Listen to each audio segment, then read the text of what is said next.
Hi, everybody, from TD Garden. I'm Naoko Funayama with NESN.com Bruins insider Doug Flynn to talk about the state of the Bruins. And first, what's happened the last couple of days. Tyler Seguin getting benched in Winnipeg for missing a team breakfast, but it seems the team dealt with it and is now moving on from it.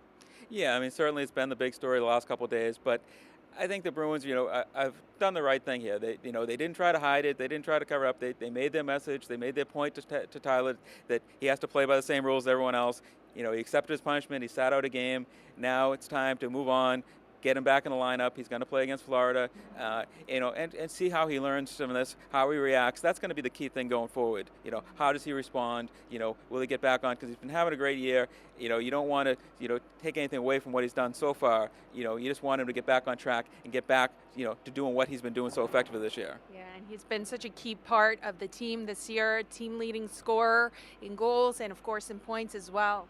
Yeah, definitely. I mean, it's been, a great story all year long. I mean, I don't think anyone ever really expected this so quickly. I mean, we all knew he had the talent. He's the number 2 overall pick. The skill level was always there. There was never a question. It was just a matter of how long it would take to sort of develop. And after seeing his rookie campaign, which was, very much a learning process for him, I don't think anyone really expected this year to take this kind of leap, and he's made an incredible leap and been a huge, huge part of this team's success this year. So they really need to have him back in the lineup. You saw him in that Winnipeg game. I mean, the one game without him, they only scored 1 goal. They had a lot of chances, a lot of trouble finishing. A lot of that was the goaltender that they faced.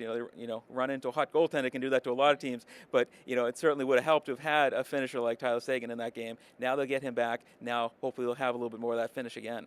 Well, since you brought up the Winnipeg game, the streak came to an end in Winnipeg, but as Coach Julian said, one streak ends, let another begin. Well, that's going to be the key, too. I mean, we talk about how will Seguin respond to his situation. It's also going to be how are the Bruins going to respond now. Losing in regulation for the first time since October. That streak is gone. Now they have to start a new one. I think they've learned in these past 5 weeks the way they need to play, the kind of effort they need to put in, kind of things they need to execute. Now it's a matter of going back, starting it over again, doing it again. That shouldn't be any kind of major issue. I mean, one loss, you knew they were going to lose at some point. They weren't going to, run the table the rest of the final 4 months of the season. So now it's a matter of, getting back onto that same page again. They've got a good test coming up with Florida, who's one of the teams they're competing with at the top of the East, and then go on from there.